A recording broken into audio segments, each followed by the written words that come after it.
This show is sponsored by the ComX Shop.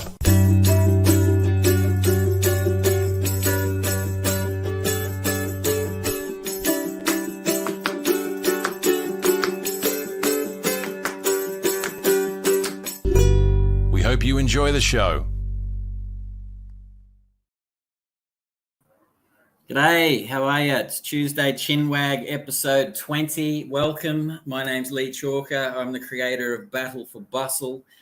It's the 20th episode. It's the evolution of the beard continues. So for anyone that hasn't been watching or seen the show, based on 6 words, prompting questions, who, what, where, when, why, and how. Sometimes we get through them. Sometimes we don't. It's just a chinwag. We talk about all sorts of things in between. And tonight's guest is a man with many hats and only one head. So he's a writer, he's an editor, he's a publisher. My God, man, the list just goes on. And a creator. Mr. Haydn Spurrell, how are you, mate? Good, Lee. It's a pleasure to be here. I saw the intro and it rolls through all the faces that have been on here, so it's sort of humbling. You're in esteemed company, and yeah, it's a good show. It's sort of watching you evolve here and becoming a better host by the week, and it's just a real privilege. Yeah, thank you, mate. That's nice of you. It's fun to do these things, Hayden. Yeah, it was a little bit how you going at the start, but like for me anyway, but getting the opportunity on Tuesday nights to talk to fellow creators and people that are involved in, like arts and all this sort of stuff, man, it's gets me motivated. I look forward to my Tuesday nights and the variety of guests we have on. So, man, if you've seen it before, you know what the first one that's coming at you. Yeah. Who? The one I've been dreading the whole time, ever since I said yes to this crazy idea, was that first question's going to get me. Okay, I'm Haydn Spurrell. As you mentioned, I'm a writer first and foremost. I've been writing comics for not long enough to sigh, but about 6 years, I would say. Maybe 7 or 8. You lose track. I'm a letterer as well. I'm an editor, sort of on an ad hoc basis. Last year published my first book in quite a few years, which was SYDRiS, which was an anthology, including a whole bunch of really talented people. That's the one, with an incredible cover by Lauren Tan. She's just immensely talented. So yeah, at the moment working on a bunch of stuff. Working on a bunch of comics for Reverie, doing some stuff for Shane and ComX. Outside of a writer, I work in marketing for a day job, which, might sound like it's writing or creativity's evil step twin, but I balance it, I make it work. And it's actually a great sort of creative foil, I guess. It's actually quite creatively liberating to sort of play both sides in a sense. I'm writing by night and I'm marketing by day, and it's sort of a kind of beautiful thing. Well, they do in a weird way walk hand in hand, I guess, don't they? Opposite ends of the spectrum, mate. So but they're like a required I guess bond, aren't they, really? Like creativity, and then you got to get into the marketing, of how you get your comic books out there and stuff like that, which is always difficult to begin with. I reckon it would be, mate, and is, I can tell you. But look, Hayden, I went through my collection of stuff today because I collect Australian comics, and there's more, but I couldn't get my hands on them. But I was, man, totally, you're a prolific little bugger as well. So I'm going to just run through quickly a couple of the things that I could find, but I'm going to take you to your first comic book, which is a 3-part series called Chimera, and that's through Reverie, and that's issue 1, issue 2, and issue 3. So you brought those out. There's a story to that, and I want to hear it, and I reckon there's people out there that do as well, mate. Because now you started late. You said that you only been into like comic books, like for a little while. What brought you to I Can Do Chimera? What was that? What was that road? Yeah. So, I mean, I came to making comics late. I came to reading comics late as well. I started reading them when I was about, I think, 18. And it was pretty sort of, for the time, for that time in history, it's sort of a cliche entry in the comics. It was when, The Walking Dead was blowing up and the Dark Knight trilogy was sort of at its height. So, so my entry was The Walking Dead and Batman. Nothing too sort of unique about it, but I was reading. It got you here, though, mate. It got you here. See? Yeah. So I was reading Scott Snyder's Batman run, he and Greg Capullo's run. I was obsessed with The Walking Dead for a while there. My opinion on that series has warmed ever since, but we won't get into it. So yeah, it's sort of 18 to 21, I was sort of, I guess, reading a lot of comics as much as I could. And at the same time, I was, I've been writing since I was old enough to hold a pen, I guess. So I've sort of always been sort of that writer. I drew a lot as a kid. That sort of petered out because I don't have nearly the talent that the people I'm working with these days have. So I doodle for fun from time to time, but definitely not my area of expertise. But writing, hi Kerry. I got into it, I guess through Harry Potter and a whole bunch of other things when I was younger. Yeah. Tried writing prose for all through my childhood and adolescence. Thought that was my thing. Eventually it stopped being my thing. And I kept trying different mediums. So I was trying to write film scripts. I was trying to try a bit of poetry at one point, and I was no good at it. And sort of when I was trying film scripts and TV scripts, I felt like I was close to where I wanted to be, but it wasn't quite fitting just yet. And then so I got into reading comics, and then a few years passed before I kind of found, I guess, the courage to be like, okay, why don't I try and write one of these things? Like, and it sort of has a few similarities, or it sort of treads this line between your very sort of structured script writing and your very non-structured sort of prose writing. So it sort of has this element of, you're not writing a comic script for a reader, you're writing it for an artist, in the same way that you don't write a film script or a TV script for an audience. You write it for a director and all the collaborators.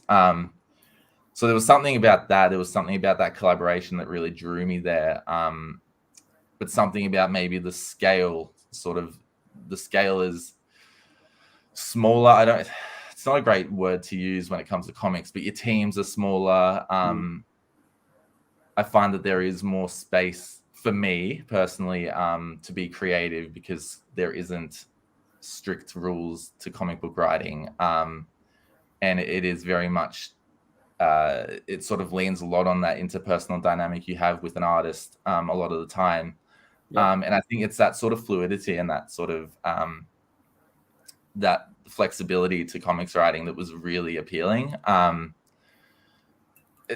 that's purely talking about the structure and the script writing. There are quote unquote rules to storytelling, or there are guidelines to storytelling, and you can break them, but it's good to understand them. And I think that they apply to most. The same rules often apply to across the board. We have a way of interpreting storytelling, and there are ways that appeal to us as readers.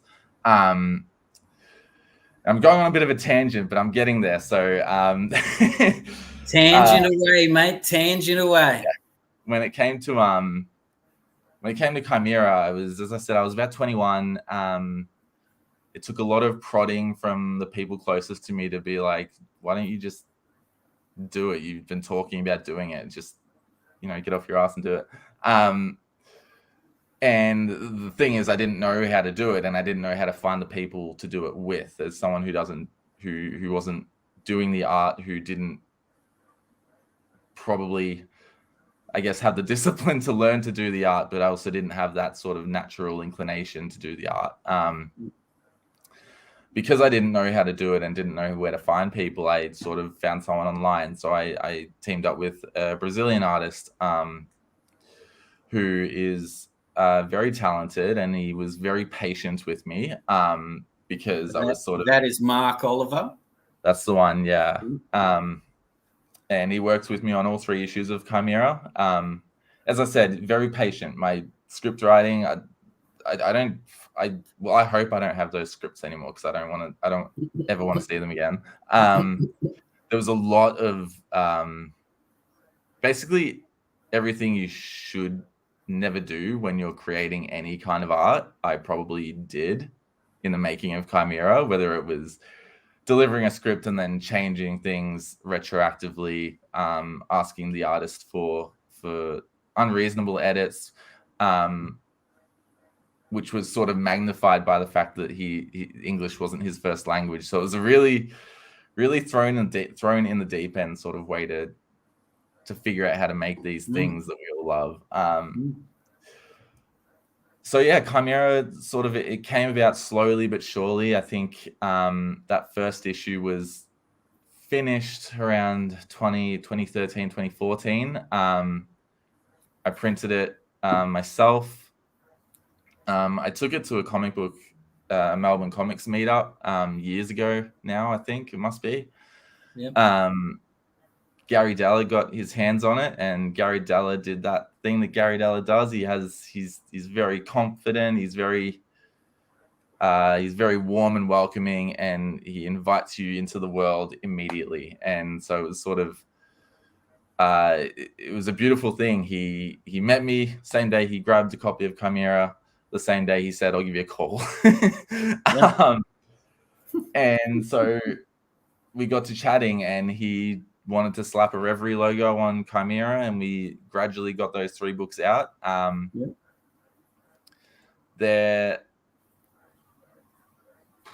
proud of having done them. I can't necessarily go back to them and feel like I've done anywhere near my best work, but I don't think any of us ever feel like that about anything we put out. So it's a bit of a nothing statement. But mate, you did them. They're a good read. Yeah. No complaints, but we all get better from where we start, don't we, mate? Totally. You know? Totally. And, with your when you were writing this and talking to Mark, I guess some things are lost, and gained, depending on the communicative ability. Did you find that, even though you've just said, like some of the issues you were retrofitting and, changing things, because look, I'm notorious for that as well, mate. Like all of that, you get new ideas and you want to put them in there. Yeah. When will I learn? Were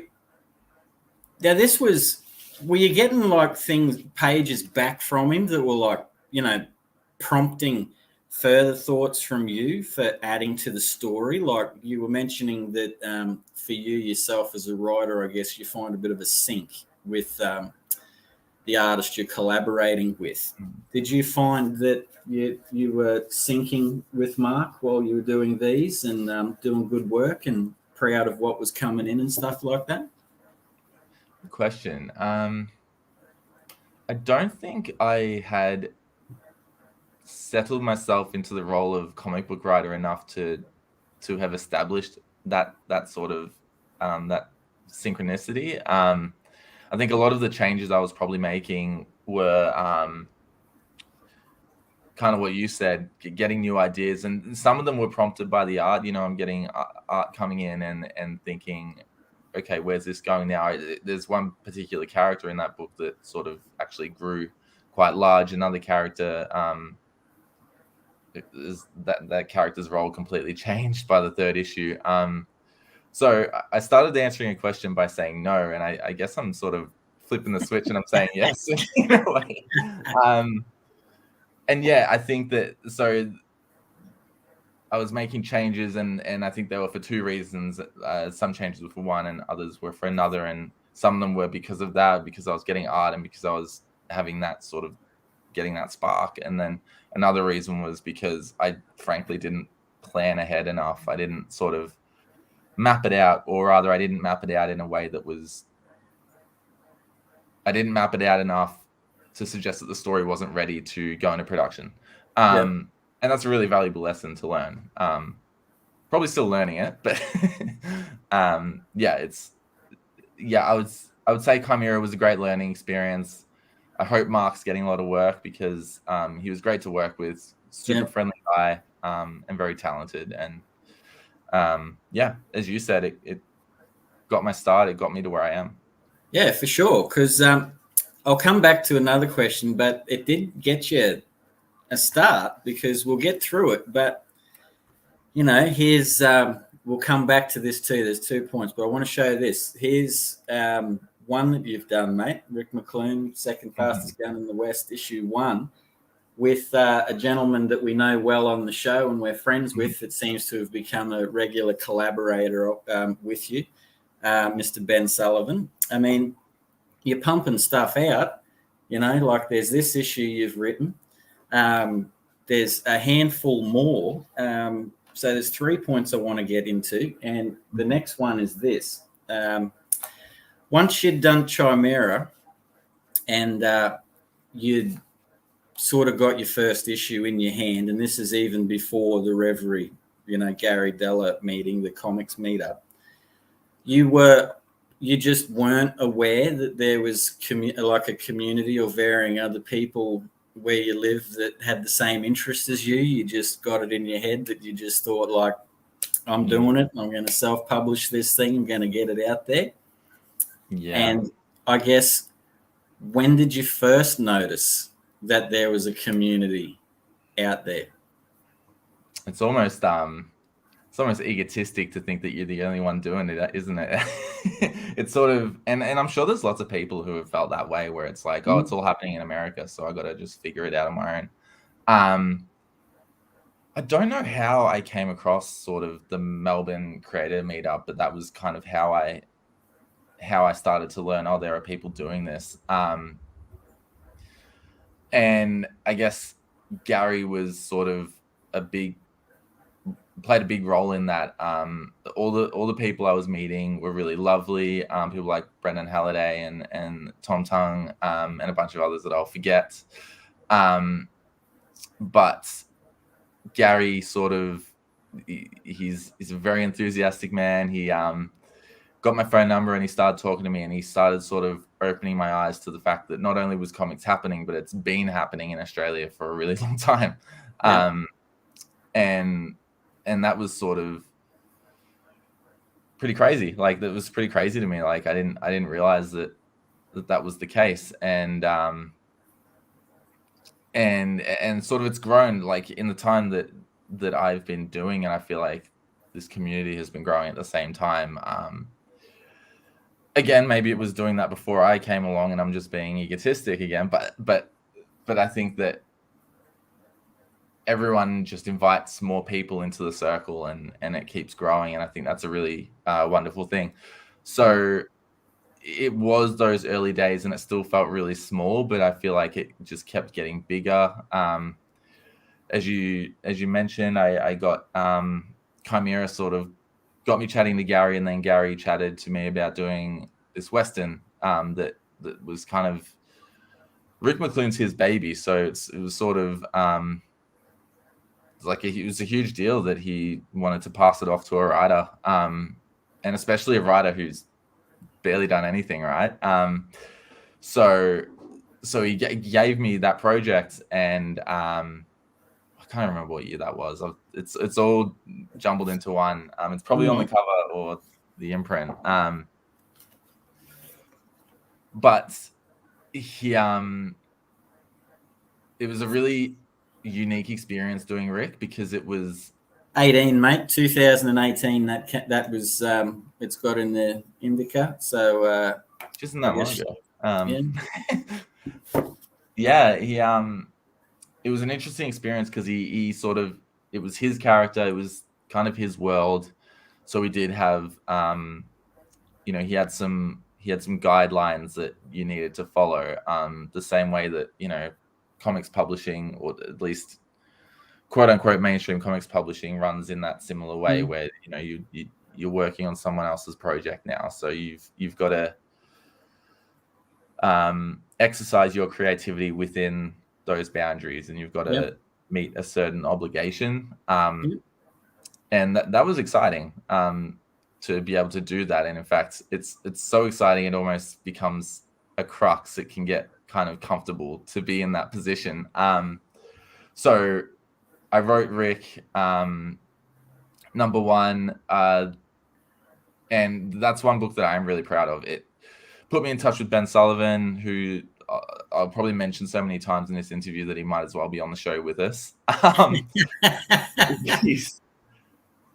Well, I'd say it's fair to say you two have synced, mate. You know, like with the amount of work that you've done, you're doing, and is coming in the future. So, you know, almost, for sure.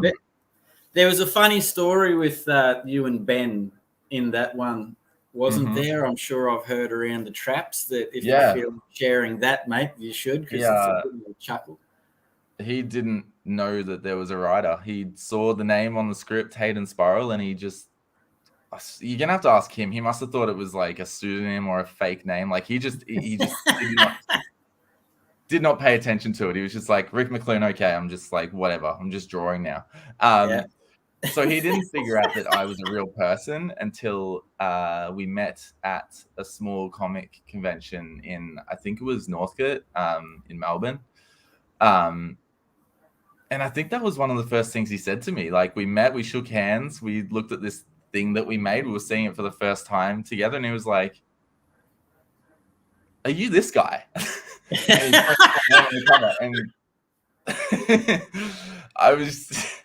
I wasn't offended. Because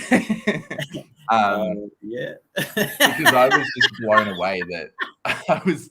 just blown away that I got to work with the guy that whose art looks like this. Like I still can't believe it, to be honest. I didn't know what to expect when I wrote the script, and then sort of the book had a slow process. I probably wrote the script in like 2016, late 2016, maybe early 2017. So as comics do, we all know they take time, especially when you're doing them independently, and it's you know, it's not easy. We're all busy, we're all doing other things. So that book, came out in 2018, as you said. And people seem to like it. Gary said that, you know, people were responding well. Ben's art was out of this world. And it sort of just kept going from there. You know, we've got Ben and I have another 2 books for Reverie that are in production at the moment. One being Mr. I Detective Agency, which the first issue is available now. And another is a little project involving a character called Dark Nebula, if you've heard of him, which was like such an honor to work on, honestly. Like it was actually super challenging. That was probably one of the hardest projects I've ever written. Well, that would have given you, because there's a lot of mythos behind the Dark Nebula as well. So I could assume that had a lane where you had to stay in, I guess, you know, like with the history and all of its that comes with it. Yeah, and I know we're sort of probably jumping ahead, but it's was speaking with Tad a lot in the early days, trying to sort of conceptualize that book, which must have been in 2020. We were probably chatting at length about it, and sort of this is this guy that's been working on this character for so many decades now, and he's giving me the lore and the backstory, and I'm sort of madly taking notes, just trying to keep it straight in my head. I'd read all the books, but it sort of didn't prepare me for all the nitty gritty and all the mystique behind that character. And it was challenging, but exciting. And very early on, I think before I'd even spoken to Tad about the book, I sort of pitched it to Gary as, okay, I want to get away from Earth. I want this to be just this crazy sci-fi thing. And it just seemed to really come together organically in that way. So we were able to sort of mine some of Dark Nebula's history, and use some of those early stories as almost a launching off point in a way that didn't make it so that our story required prior knowledge, but it felt like to me, I was getting this really incredible opportunity to add to the Dark Nebula mythos, and Tad's just been so on board all along. He's sort of provided editorial guidance, and sort of added his piece where it's needed to be, changed some dialogue where he's sort of said, Dark Nebula speaks like this, which sort of it's sort of an extension of that experience working on Rick, where it is like, okay, you're working on other people's characters, their worlds, and it's a privilege to be given those, the keys to those. Getting my metaphors mixed up now. Well, I assume though that, like, because one of the things I like following and I love is, like, tracking where people, what their past were compared, like, I'm not compared, but with their present. And I was just going to say, like, having a relatively new character with its own path, and you would have got your first dibs in, okay, I've got to stick to this. I'm assuming Rick would have sort of got your mind, okay, like, bring that in a bit to where we've got to fit it, like for the guidelines and stuff. And then it would have prepped you, I'm assuming, for what was to come with Dark Nebula. And it is Dark Nebula Torn, yeah? Peter J. Lawson, Tad is great. Can't wait to see what you guys do together. And when you're going to collab with him, mate, is the question. Well, there's and he's aware of the project that Gary wants us to do together, and I need to deliver on that, Peter. So thanks for the reminder. I need to get a move on. Yeah, I would love to work with Pete. His work on Torn is incredible, so it would be a privilege to work with him, and hopefully that happens in the near future. But yeah, you're totally right. It's and there's sort of three books that I guess chart a weird sort of linear path in that sense of learning how to sort of, I guess, play in other people's sandboxes, and all of them have Ben Sullivan as the artist. I don't know if there's I think there's something going on here, man. Yeah. So it's Rick, it's Mr. I, which was sort of which was it's a 3-issue storyline in the Torn title, and it's taking a character introduced in the second issue of Torn, and giving him his own story and his own cast of characters. And that was sort of a next step where I was using not one but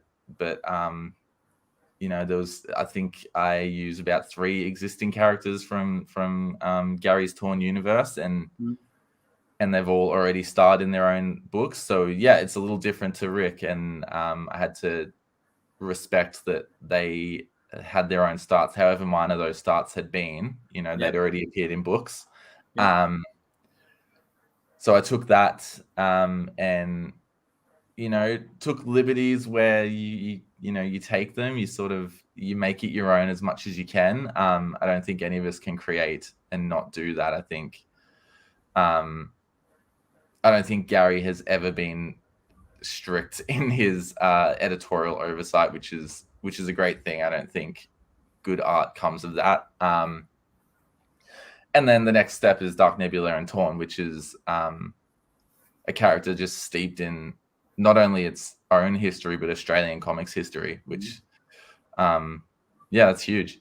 Well, it's in its 40th anniversary this year too, so that would have been a big thing for you as well, mate, because Dark Nebula goes back to 1983 with Tad and some of the great like guys from the 80s, mate, like have all worked on it, like the Challoners, the Lumsdens, the DeVries, the Jardines, the Paulosses, like a whole myriad of blokes that are still going and creators. So, like were you nervous when you were going back reading some of the old issues, like trying to catch up in that, and you were seeing a few of these names popping up on the bottom in the credits and that? Were you a bit like, ooh,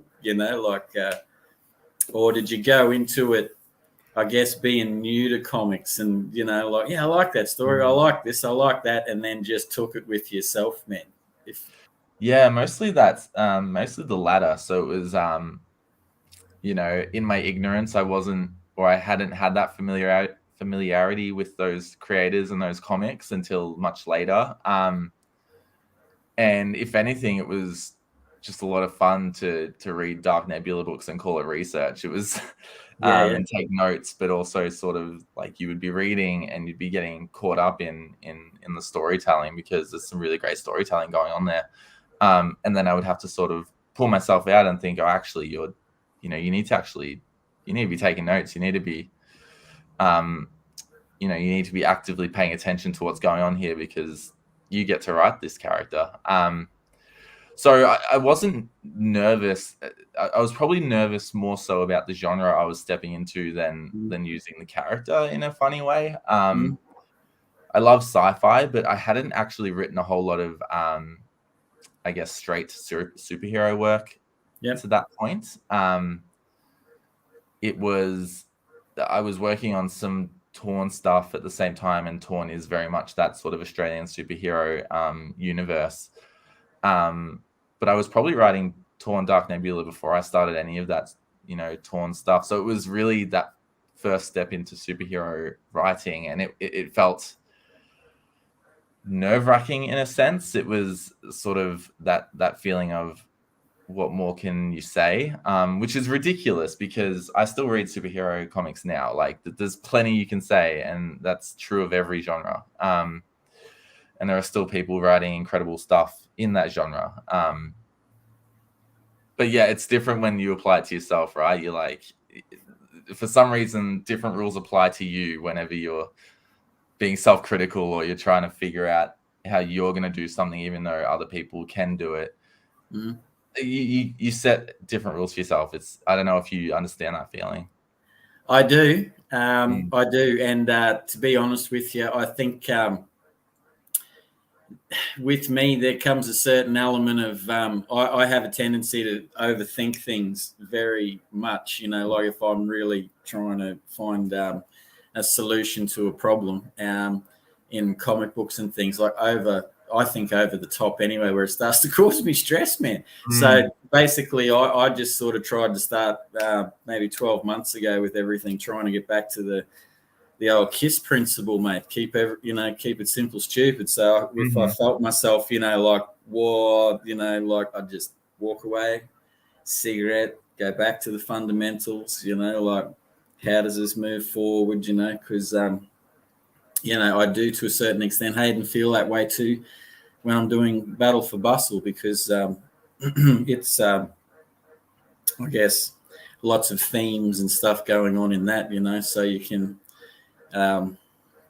get caught up and twisted up. So I've tended to find, for me, that even though the comic book characters are split, like all over it, so it's a jagged type story, I tend to write the script now based on those, say, 10 pages that those characters are in that scene, and then go back and edit it to make my life easier, because at the start I was like writing 2 pages and then having to go back and remember where it was at, because, like, just, as you said, man, just finding your way writing, mate, because because I don't really talk to many people about writing myself. I don't really see myself as a writer, co-writer with Tam, just, I guess, I get so caught up in the artwork, mate, that you don't realize you are writing. If that makes any sense to you, like notes and sentences and all that sort of stuff. Yeah, totally. I mean, it's the same way that I, again, we'll mention Ben, the third guest on the show. he says he's not a storyteller. I'm like, dude, you're a storyteller and you're a writer. Like he's just doing it. Yeah, it's I think I went through that phase a couple of years back where I was overwriting, where you're so hyper focused on the structure of the story and where it's going and what it's doing and who's doing what in that story, and you're trying to create a narrative, whether it's long or short, and it can become a little bit crippling. And I was finding that I was getting crippled quite a bit, and I think that did happen a little bit when I did Torn Dark Nebula, or Dark Nebula Torn, I should say, where I was writing, I think it was probably the second issue, and sort of just figuring out where are we taking this, and there are some really hard sci-fi elements going on in that book, and they're so much fun, and when you have those light bulb moments, they're incredible. But it took a few of those sort of paralyzing experiences when you're trying to create something to get there. Yeah. No, I totally understand that, man. Totally get it. With you, like sketching and doodling and stuff, as you were saying, you do a little bit of earlier. Do you find it's easier? Are you like a real stringent script man? Like, this is my script when it's done, and then send it to Ben? Or do you have your script with maybe a little layout, if like of something you're thinking, or you just do it next to you, and it's there as you're typing, so you can flow through page movements? Like, what's your basic process and thought pattern there, man? Funnily enough, my script writing is pretty like bare, I guess. I think I'm often worried about over describing a panel. I really like the idea of allowing an artist the room to breathe, and while also knowing at the same time that some artists really appreciate that, and sometimes you need to do that. So it really depends. I don't thumbnail, like I don't do any doodles. I definitely should, and I've tried in the past, but it's very easy to sort of be typing away and you sort of fall into that rhythm. And then it takes going back and looking at it and editing it to try and figure out what you actually wrote in the first place. But yeah, I tend to try and adapt my script writing process to the artist. And if it's an artist I've never worked with before and don't know very well, it might take actually starting that project to get into that rhythm and figure out what works best for both people. I'm working with an artist called Dan Eubanks on a Torn story. We've done 3 issues of a book. We've done 3 issues of Torn that should be seeing the light of day pretty soon, and we're working on a second sort of story arc together. And we've sort of, I think by the 3rd issue, we probably started to hit a bit of a stride together, and it was a great collaboration, to be honest. We just chat over Messenger. Sometimes my panel descriptions makes no sense, and he calls me out on it, and he says, "Look, I don't know what you want here." And I'm like, "Okay, good point. Let's fix that. Let's figure it out." And sometimes I'll hey Pete. And sometimes I'll message an artist, and I'll want to brainstorm a panel or a page with them, because I'm not the authority on this story. I'm just a collaborator, and sometimes, and even most of the time, the artist has an insight or some insight into the story and how it sort of unfolds that I would never feed out myself. Like working with Ben on Mr. I Detective Agency, it's that book looked so different. The first time I wrote those scripts, very different story. Who's to say whether it would have been better or worse? I think better, the way it is now. But it was such a Ben. It was such a joy. Ben and I would sit on the phone for hours at times, or we'd catch up and we'd just be drinking beers, brainstorming about what to do with Mr. I. And we might hang out for 4 hours over beers at his studio. We get no work done. We might get like 10 minutes of genuine storytelling done in that time, but we go away from it with our sort of our minds racing, and it dictates where we take the story that we're telling next. I think that's for me what you've just said there. I think it's also important to I think a good collaboration comes with being able to talk about those things, because as you talk to people and you get to know them more, what their likes and interests are, and that you sort of naturally, I guess, build that affinity with them.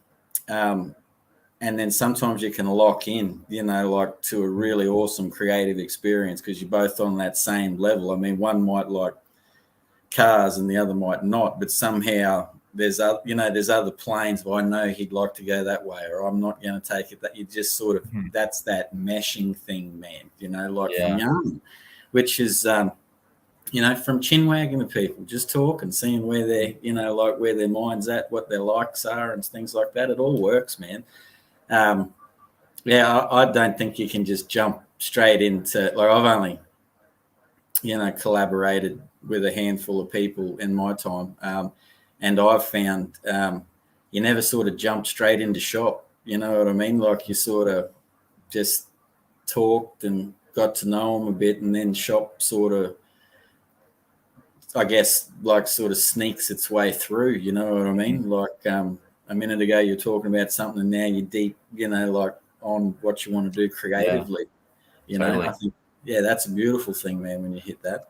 And sometimes it's not even when you're working on a story with that person, or sometimes it can lead to a story. Our good mate Rob Lyle, often we've just been talking shit, and then we've sort of had a moment, and we're like, that's fucking cool. And he it works both ways. So, we worked on a story together at one point, and it was literally because, and it was a short story, it was one that appears in Satellites, and it was, we went to the Melbourne meetup together one Saturday. We walked back to his car. It was very romantic.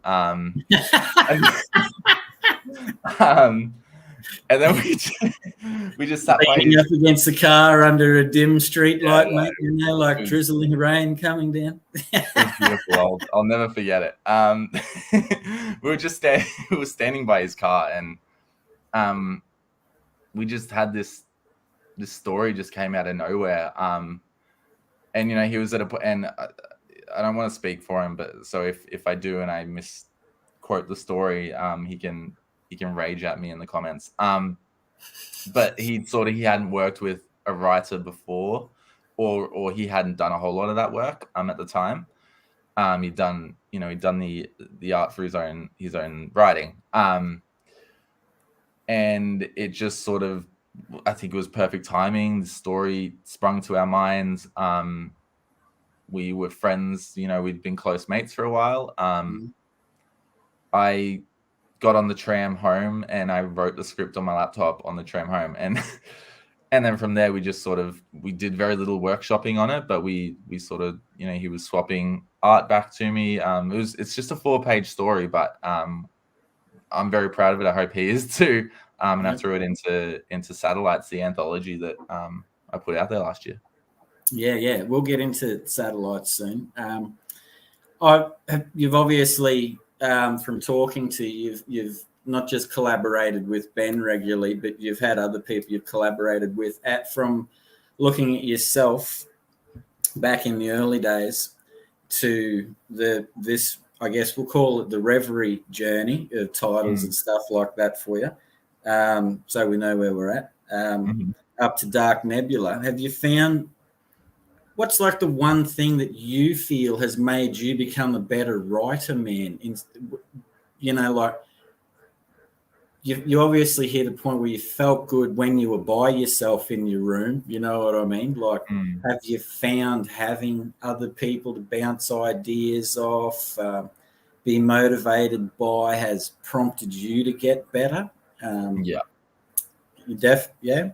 Yeah, it's such a cliche, but it's the people around me that have made me a better writer. It's sort of, yeah, I wrote Chimera, that first book, in isolation, and then put it out there, and have gotten good feedback. You know, people liked it, but there's also things that can be better about it, because every story can be better. But it was once I was working with people and bouncing off people that I sort of felt like I was starting to grow into. I'll never be the writer I want to be, but you know, getting closer to that writer that you aspire to be. I mean, before this chat, I'd sent Rob so Dark Nebula Torn. The first issue is inked and lettered. So I did the lettering on it. I've sent it to the right people, the people that need to see it. And I sent it to Rob. Hope I don't get in trouble for that. I hope Gary doesn't mind that I shared it with Rob. But I shared it with Rob. Yeah, I shared it with Rob because I wanted his feedback. Like, I just, you know, he's developing an editorial eye of his own, and I wanted to, you know, get him to give me some of his thoughts. And we jumped on a call before this chat, and he ran through his thoughts, and it was incredible. Like, it was every consideration he had was the right consideration, and it's because your work is just better when other people are involved and when other people are helping. Like, you're always going to miss things, or you're always going to, I don't know. I just don't think you're ever the best creator that you can be without the help of the people around you and the people who are really talented. So just use it. Like, we're not in this because we're self-centered. Like, you know, we're not geniuses, right? Like, we're all figuring it out together. So when I get to have that experience, it's like, it's terrifying, you know, when someone edits your work or someone looks critically at your work. It's horrifying. But great things come from it, I think. Oh, I guess it's anything to make the project better, really, isn't it? You know what I mean? I would agree with you too there, man, that if anyone that's listening to the show, you know, future or even now, that's never I guess collaborated with anyone, there you go, Rob oversees all reference titles. But if you haven't collaborated with anyone, and you're an artist, writer, anyone that looking to improve their work, I mean, I can tell you from first hand that where I am now, like how I feel within myself as my artwork would never have gotten to that point if I hadn't collaborated, or, you know, like been in regular contact and learning with other people in the community as well. So I would think that's such a super important little trick, mate. You know what I mean? Because it's like, even like, I'm not really into the technical know-how of things. I sort of just pick up a pencil and whatever pen's close enough and go at it, you know. But just to hear other people's thought processes, what got them to those places, you know what I mean? Like, and you can sort of generally get a pretty good indication. I've found, again, you come to like that when we were talking about before, just talking to people, you can see how they've reached that point with their artwork. And collaborations, even for people that are in isolated areas, could be just devouring comic books and studying them as best as you can, mate. You know, like, information is everywhere. It's you know, only to get you better. The craft is a beautiful thing. Mate, we've come to my point where I want to get to this beautiful book. So you started publishing yourself before you got to Reverie, and then you're doing Reverie. You're busy. You're a busy man. You're working full time. You got comic books coming out. You know, like, you know, they're coming out everywhere. One quick question: do you write one script at a time, or you're all over the place? No, pretty manic. pretty much I'd sort of, when I'm most of the time I'm working on multiple projects at once, and I sort of just bounce between them, which kind of works for my creative brain. It's all a bit chaotic up there, so I sort of switching between them keeps it all keeps it fresh in a sense. It keeps me sane at the same time. Yeah. No, I get that, man. I totally get that. So you're working on all of these projects, you're writing away, you got things happening, you're in Westerns, you're in science fiction.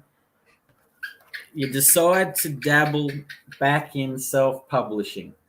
So with this book here, which if no one's seen it, this is called Satellites. And it's an anthology book.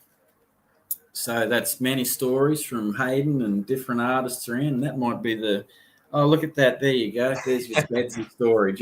He's everywhere, this man. Yeah. And Ben's in here. There's a whole heap of people. Mate, what was the beginning of this? Where did you come up with this idea? What really spurred you on, man?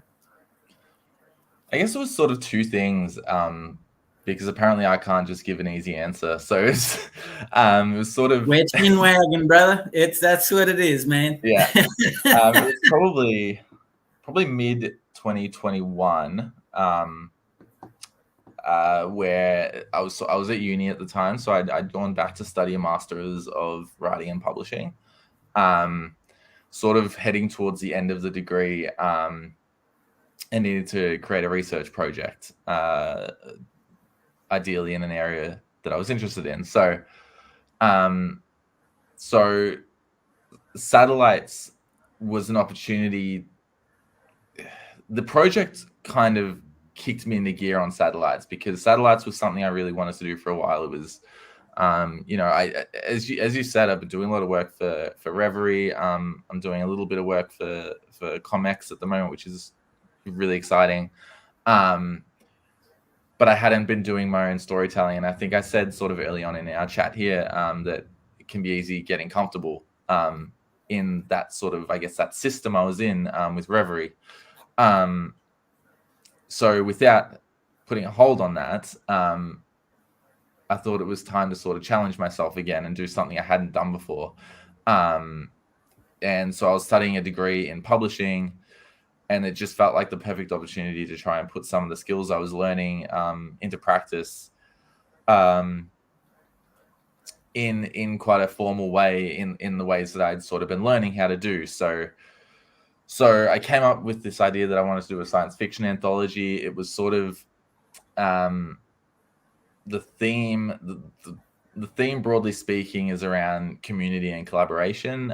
So working with other people in a dire situation. I liked the idea of setting it off of the planet, and sort of none of the stories are connected, but they all spawn from this premise of humans having had to leave the Earth because they'd messed it up, and sort of trying to start again with the people around you as best you can. And I thought that just felt like a really poignant theme for me personally, and for the book. So I got started in probably July, August. I wrote a bit of a call out. I invited writers and artists to send in their ideas, and then I picked some of the scripts I liked, picked some of the artists from their portfolios that looked really promising, and I paired them up.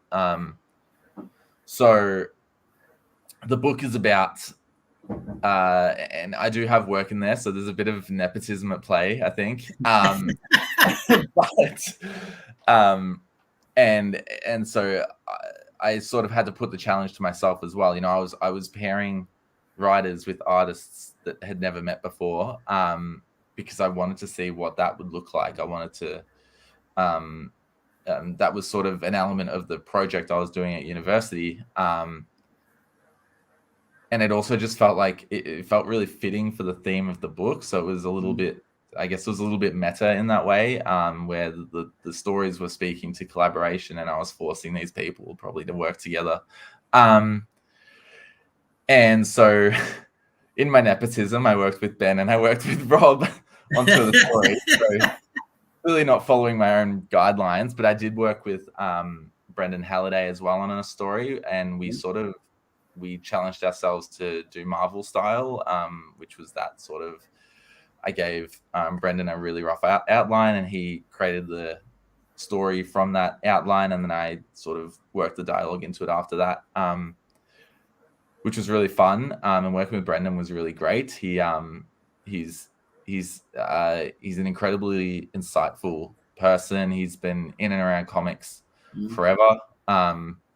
So I remember the first pitch I gave him, he just said flat out no. It just didn't work. He was like, no, I can't see it. So we went back to the drawing board, but that was great. But so I started pairing these writers and artists. Some of those teams I worked closely with, so I would edit the scripts myself. I would work back and forwards with the writers on polishing those scripts. And some, as with the nature of it, some scripts need more, some scripts need less.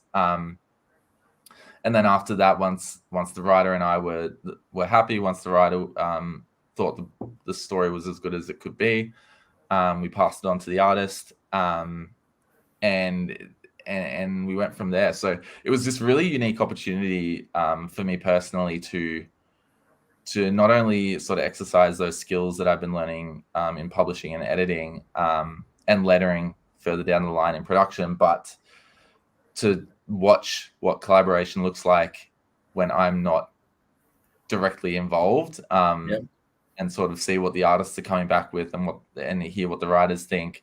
And in some of those collaborations, the writer and artist worked entirely separately. They barely had anything to do with each other.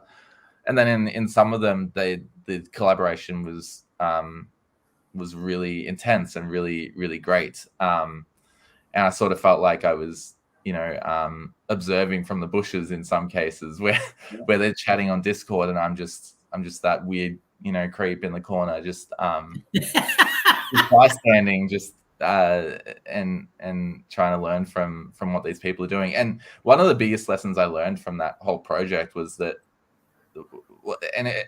I probably knew it already, but what it reinforced was just how pivotal the artist's role is in the storytelling. Like some of these artists had entire ideas about who the character was and and what the environment looked like, and even the flow of the story. There was one story that started as a 4-page script, and the artist, we ended up reducing it to a 2-page script through the script editing process, and then the artist sort of observed a panel in the script and said, this needs a whole page.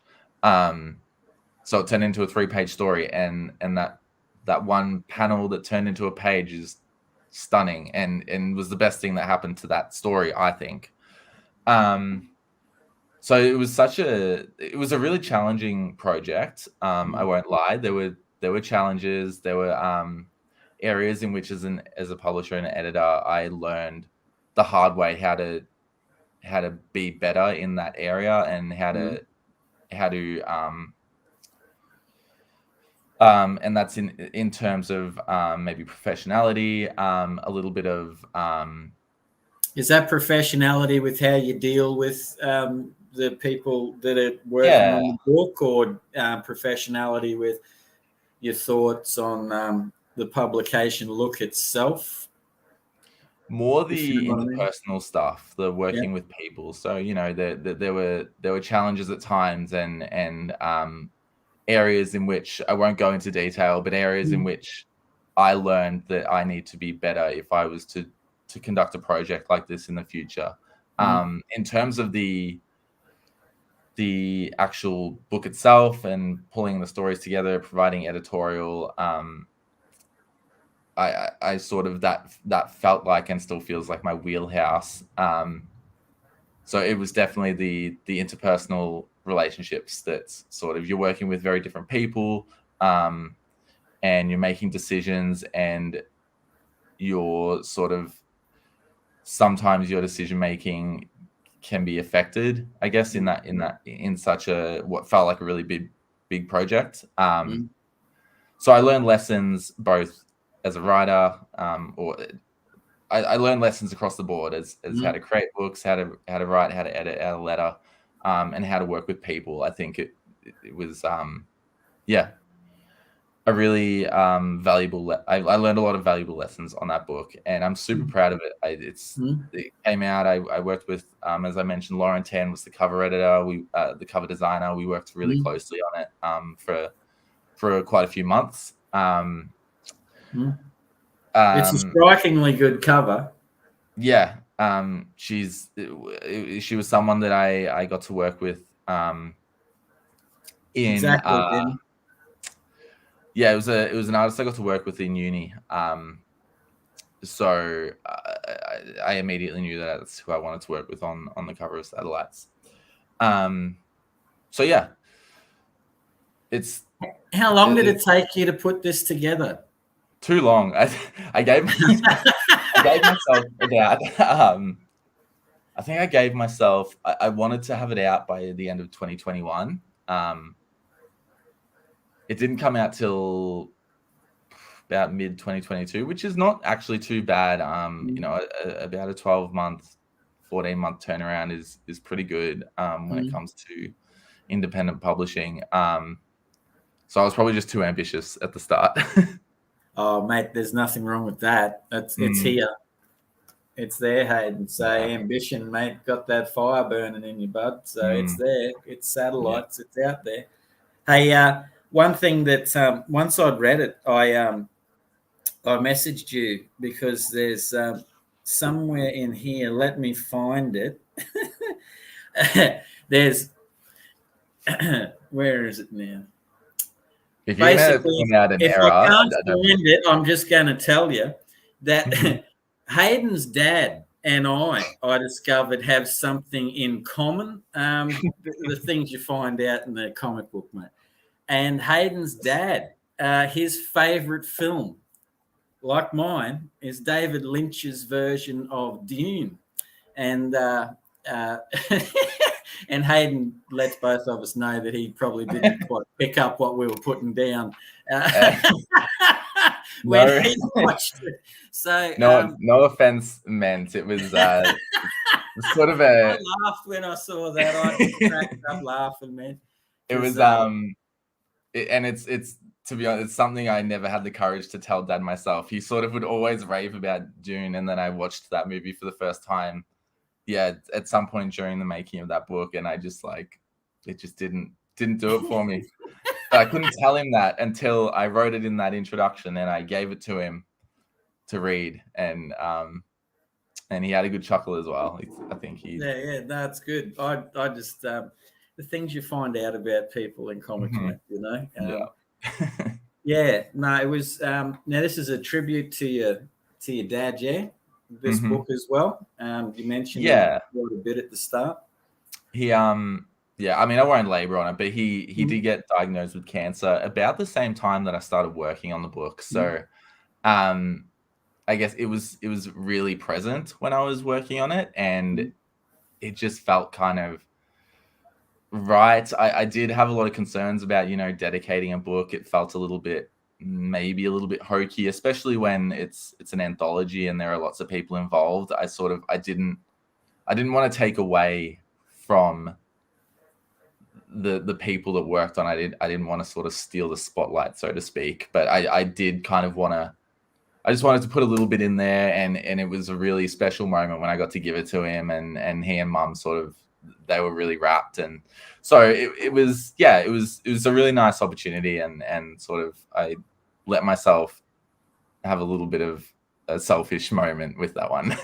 Nothing wrong with that, mate. I reckon in hindsight, further down the track, when you're looking back on this little period of your life, that might even be one of the highlights, mate, of that little moment of sharing Satellites with your dad. So that's this comic book is out and about. You can get that at the ComX shop.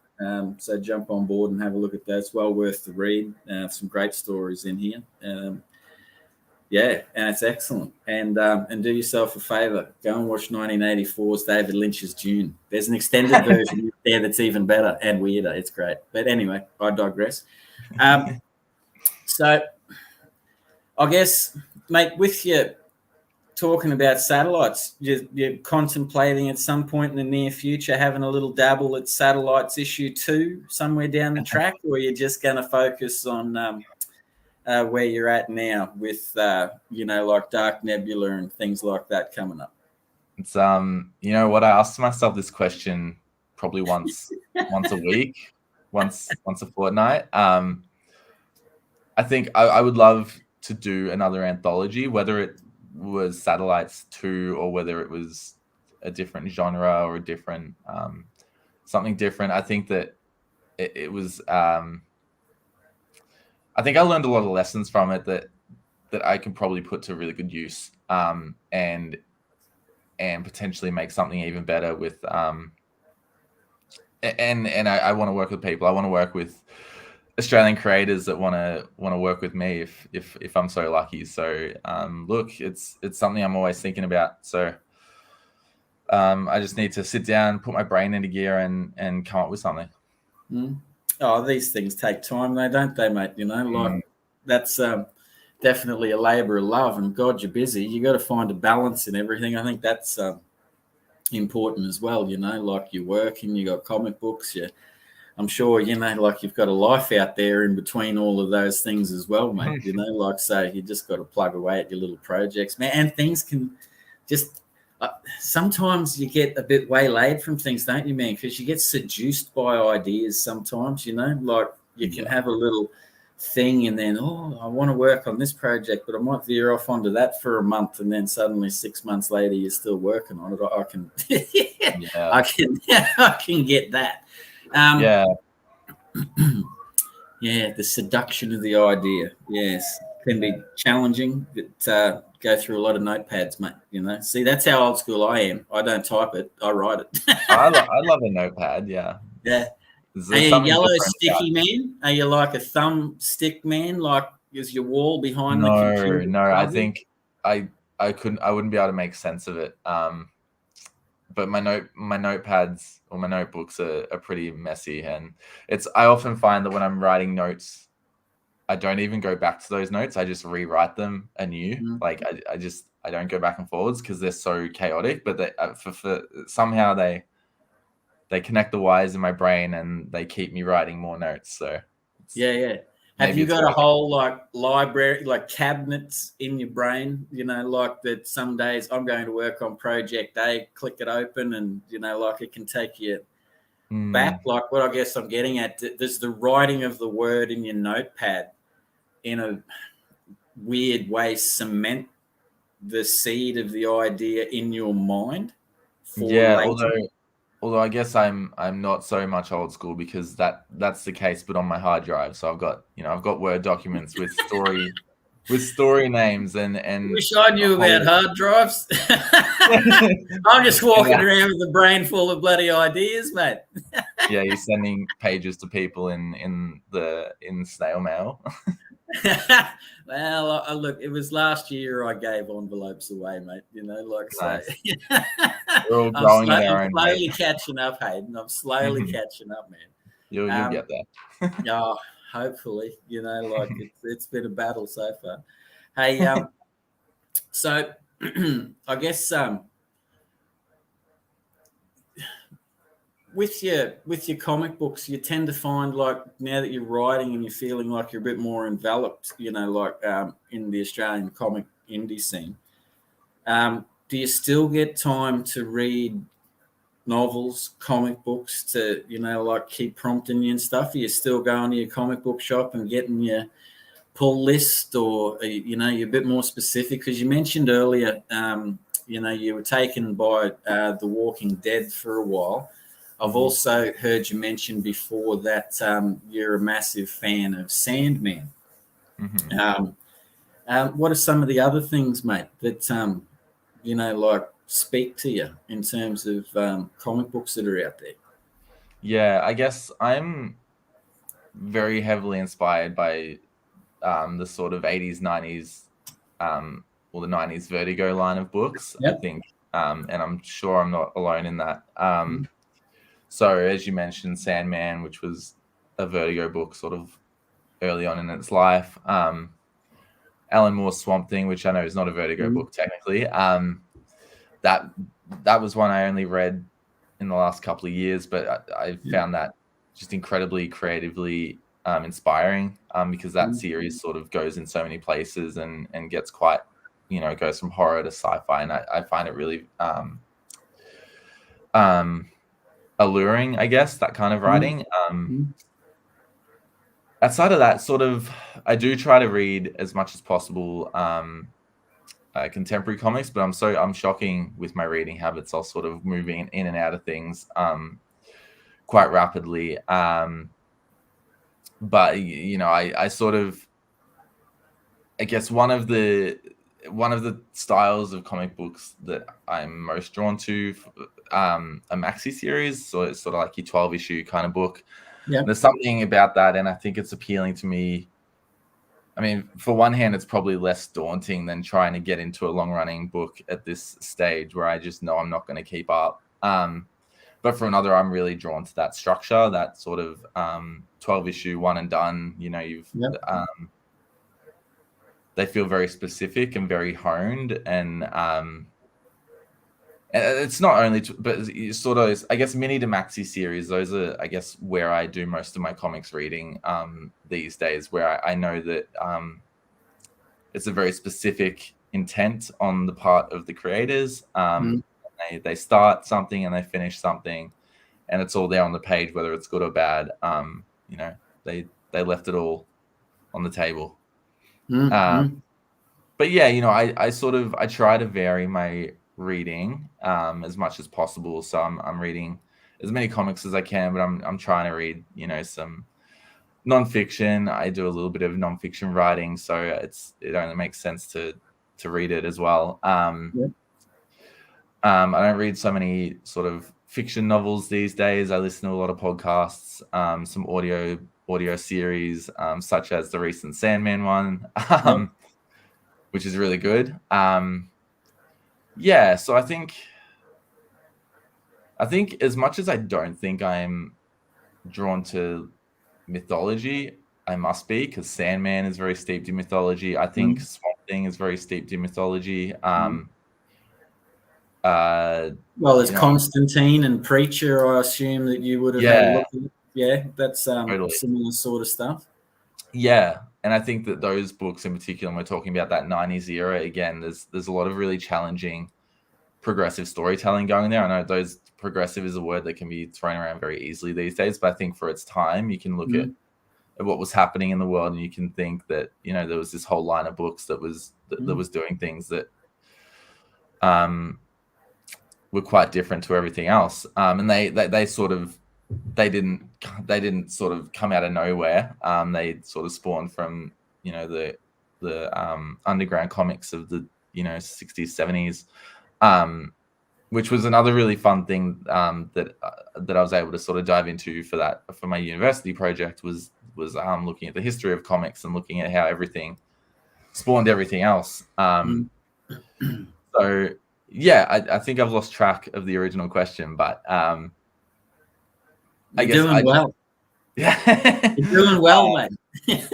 Yeah, I'm looking for books that sort of challenge me. I think it's very easy to get comfortable with your reading habits, so I do like to try and vary it and read things that maybe I wouldn't have normally, and usually when I do that, I find my new favorite book. So I like to change it up a bit too, mate, with a lot of different stuff. Just try and keep the old brain tipping, like ticking away. And I do find what you said, because like I'm a little bit older than you, and then there's people that are a little bit older than me, but I love going back to those like Sandmans and even like your Watchmen and your V for Vendettas. And when I read them when I was probably your age and was like, wow, this is cool, like they influenced me.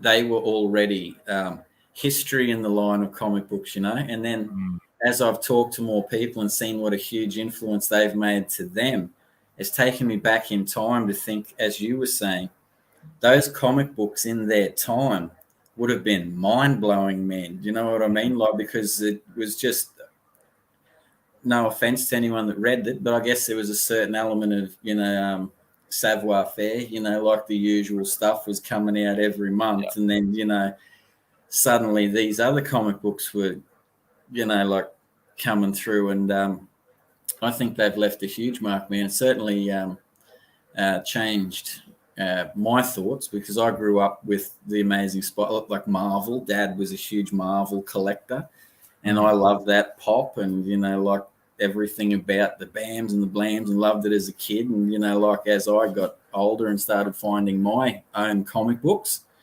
I was gravitating to what you were finding, like a little bit later than me, man. So the timeless beauty of the comic book story, man. It's a awesome medium, like it goes to show you too that you just got to put in hard work, just get it out there, let it live, mate, like, and hopefully people gravitate to those stories, because a strong story is really what it's all about. And I'd say for yourself, you can confirm or not if you like, you can have so many ideas, but I guess it's like fishing, man. You know what I mean? There's heaps of little fish.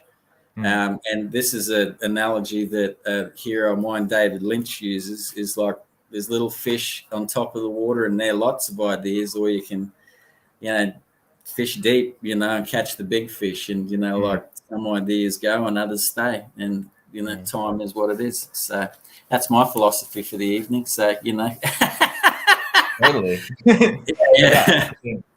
I agree. And I also think you can use those little fish. They can come back and play a role in those bigger projects, or they can become their own little projects. And I think, but I think it's fun when you do have an idea that never goes beyond being an idea. It just means that your brain is ticking over and you're working on it, even if it doesn't become anything. I think one of the things about writing that probably crippled me in my early years was that every idea felt like it had to be the idea, and it's absolutely not true.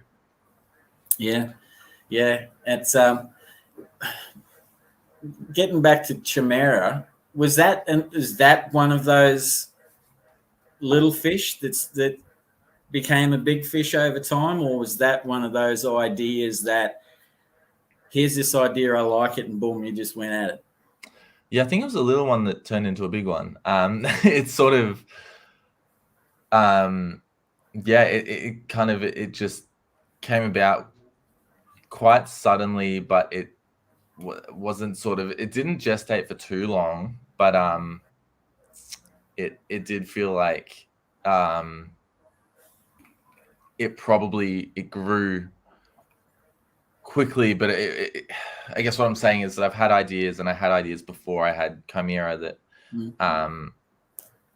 were big ones, and they're probably still big ones that I've never ever gotten to. There's sort of things that have been swimming in my brain for about 20 years now. It's crazy. I'm sure you know the feeling. Chimera wasn't that.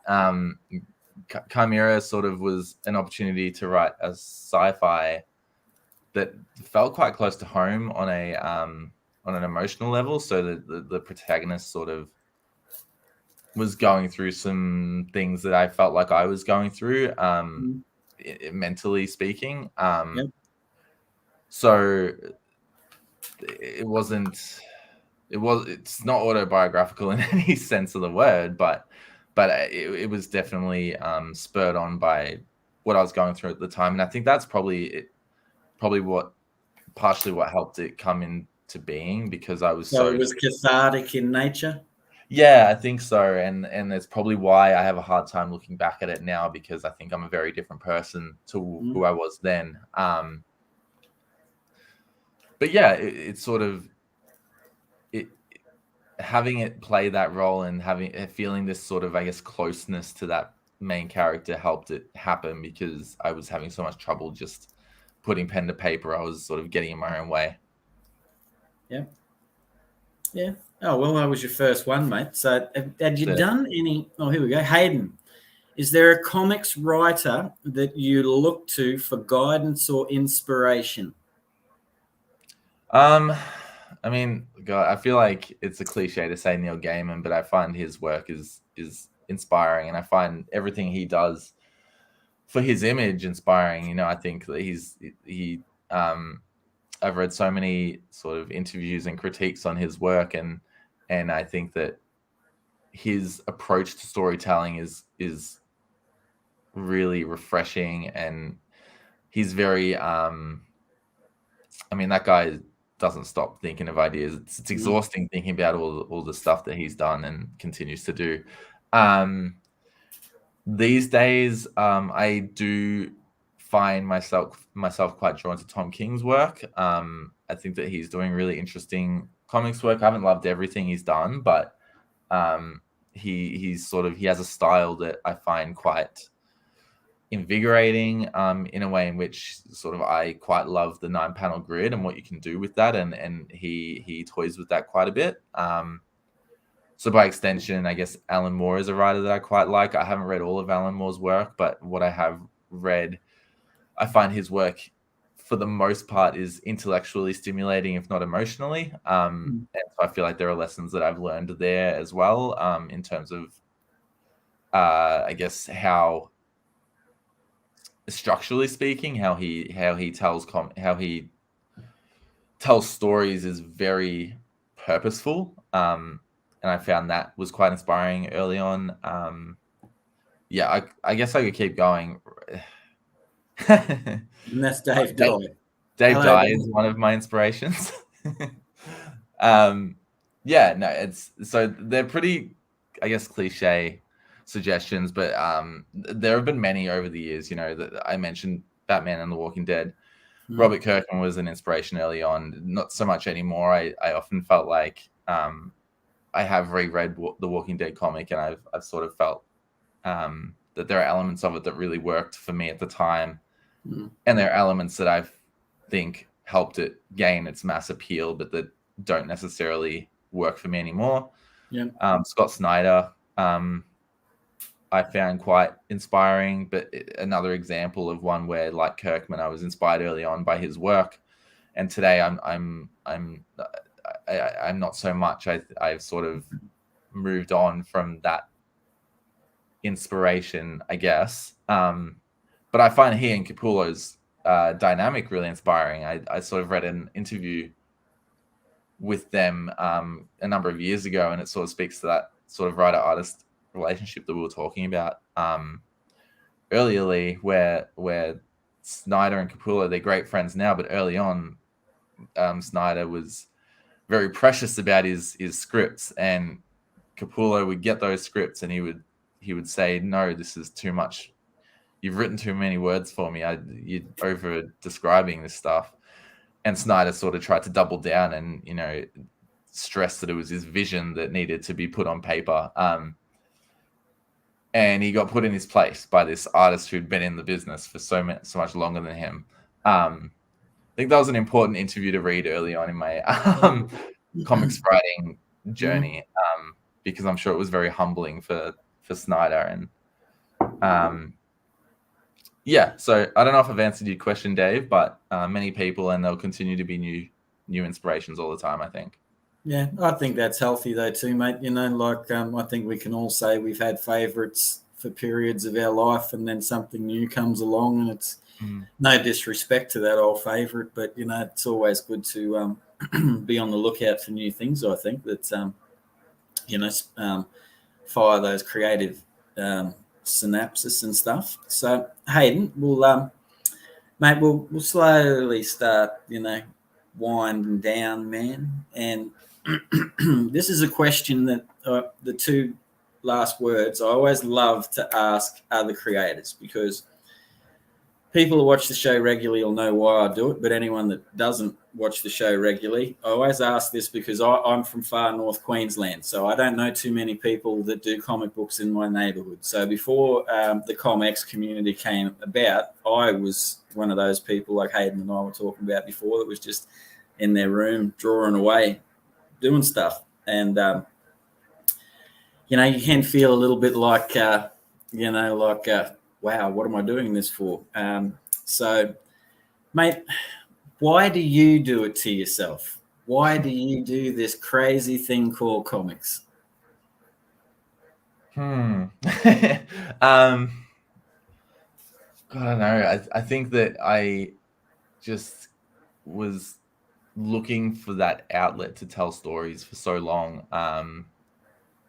It sort of it was with me. It was sort of this monkey on my back all the time. I wanted to write things, but I didn't know what those things were or how they were going to look. So when I came to comics, I discovered very quickly that they are a slog. They're a challenge. They're I don't want to say they're one of the hardest mediums because they're not. They're all hard mediums, but it had so many learning curves for me as someone who didn't read them as a kid. I sort of threw myself at them for some stupid reason, but they're so rewarding. I think that sometimes those scripts are so hard to write. Sometimes they're easy, but a lot of the time they're really difficult.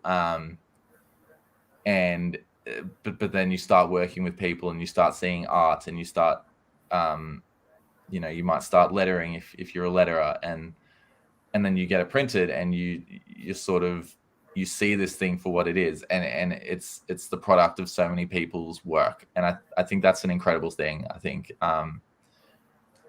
that's primarily what took me to comics was working with other people to create something that no one on their own could have done. Which is not to say there are a lot of us that are doing writing and that write and draw our own books. So might have to bite my tongue on that one, but we all have our different paths, mate. We all have our different paths. Yeah. So for me, I do this thing because I have somehow found people that have allowed me to do this thing. Yeah. Artists that are willing to read my scripts. You're going to keep pumping these comic books out for the foreseeable future, mate? That's the plan. Yeah, good man. Because you're certainly doing a hell of a job on it, mate. What was it like getting your envelope or your box with these issue 1 for the first time? What was your feeling? I'd love to say it was this sort of awe-inspiring moment, but honestly, I was just like, okay, time for the next one. Like that's sort of what a new book does for me. And not even in a negative sense. That it's sort of, I get the book and I wrote that thing probably a while back, and I'll probably read it. I've read Rick #1, for example, before, and I'm still quite proud of it. But I get that book and I think, okay, incredible. What's next? Where do we go now? Yeah. And that just keeps me going, keeps me writing. Yep. No, it's good, mate. It's a good body of work. So before I go, anyone out there, we'll find out where you can get these from Haydn in a tick. But Haydn is a machine. This is only a little piece of what Haydn is doing in the Australian comic scene at the moment, writing all of these comics. So if you haven't got them, have a look at getting them. You know where you can go. There's the ComX shop. There's Owner Indies. There's Reverie Publications. There's support comic shops. Go in there and ask them if they've got any, Australian independent comic books available for people to read, because Haydn, this is just a slither of what Haydn's doing, and it's a small piece of the beautiful, rich creativity that's out there amongst Australian comic book creators. Now, Haydn, where can people find your stuff, mate? Well, you can find satellites on the ComX shop, as well as Chimera 1 to 3. You can find my Reverie work. So you can find Mr. I and Rick McClune on the Reverie Publications shop. And you can find everything I've done on Owner Indie as well. I've got a store up there.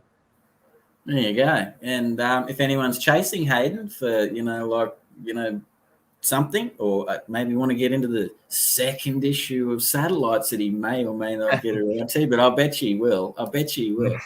Hayden's available around too for a chat, mate. And as you can see, he's a good dude and he's a hard-working fella, mate. And, I wish you all the best, mate, and your creativity and your productivity in the near future. All right, so everyone out there, don't forget to like and subscribe the channel. There's little bells, on all the things that'll remind you shows are coming up, and it helps out the algorithm and all that to do its thing and bump, the site up and everything. So I'd like to thank Shane and Carey for ComX for sponsoring the Tuesday Chinwag every Tuesday.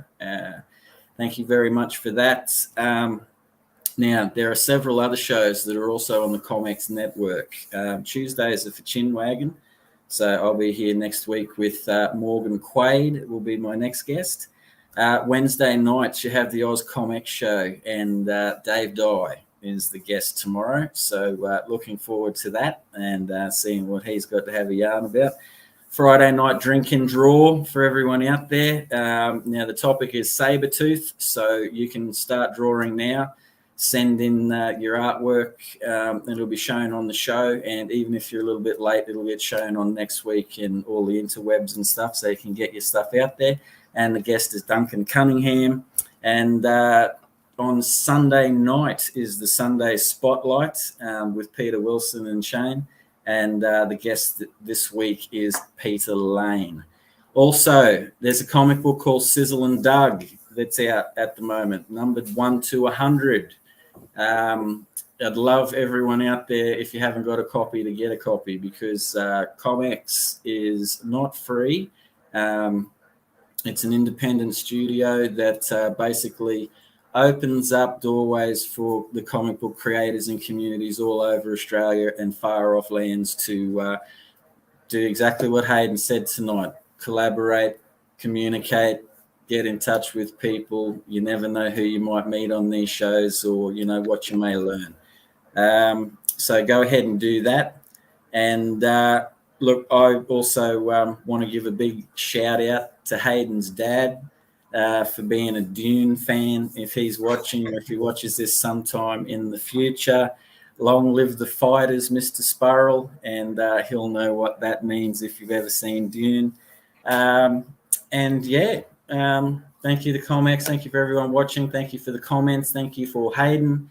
And you know where to find Haydn. You know where to find me. Tuesday Chinwag. All right. Remember, community is unity. Thank you. See you later. Be good. This show is sponsored by the ComX Shop. Check out comx.cx for all things ComX and find out what ComX is all about.